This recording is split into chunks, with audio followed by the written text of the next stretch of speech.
Copper चोरी करणाऱ्या 4 आरोपींना नगरच्या स्थानिक गुन्हे शाखेच्या पोलिसांनी अटक केली असून 200 किलो कॉपर वायरसोबत तब्बल 10 लाखांचा मुद्देमाल जप्त, तर संभाजीनगर आणि नाशिक जिल्ह्यातील 2 चोरींचाही उलगडा केला आहे.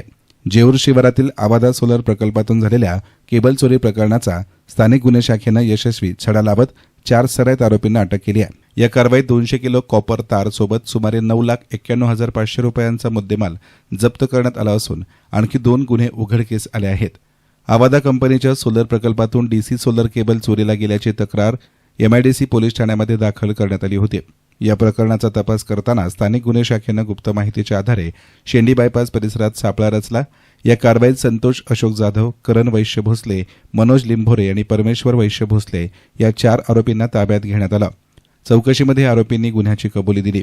आरोपींकडून 200 किलो तांब्याची तार, Mahindra pickup, motorcycle, mobile phone आणि चोरीसाठी वापरलेली साधनं असं एकूण 9.91 लाख रुपयांचा मुद्देमाल जप्त करण्यात आलाय.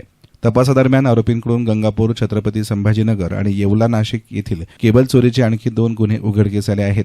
मुख्य आरोपी संतोष जाधव आणि परमेश्वर भोसले हे रेकॉर्डवरील गुन्हेगार असून त्यांच्यावर यापूर्वी दरोडा, घरफोडी आणि चोरीचे अनेक गुन्हे दाखल आहेत. येस मीडियासाठी प्रतिनिधी सार्थक थोरात, अहिल्यानगर.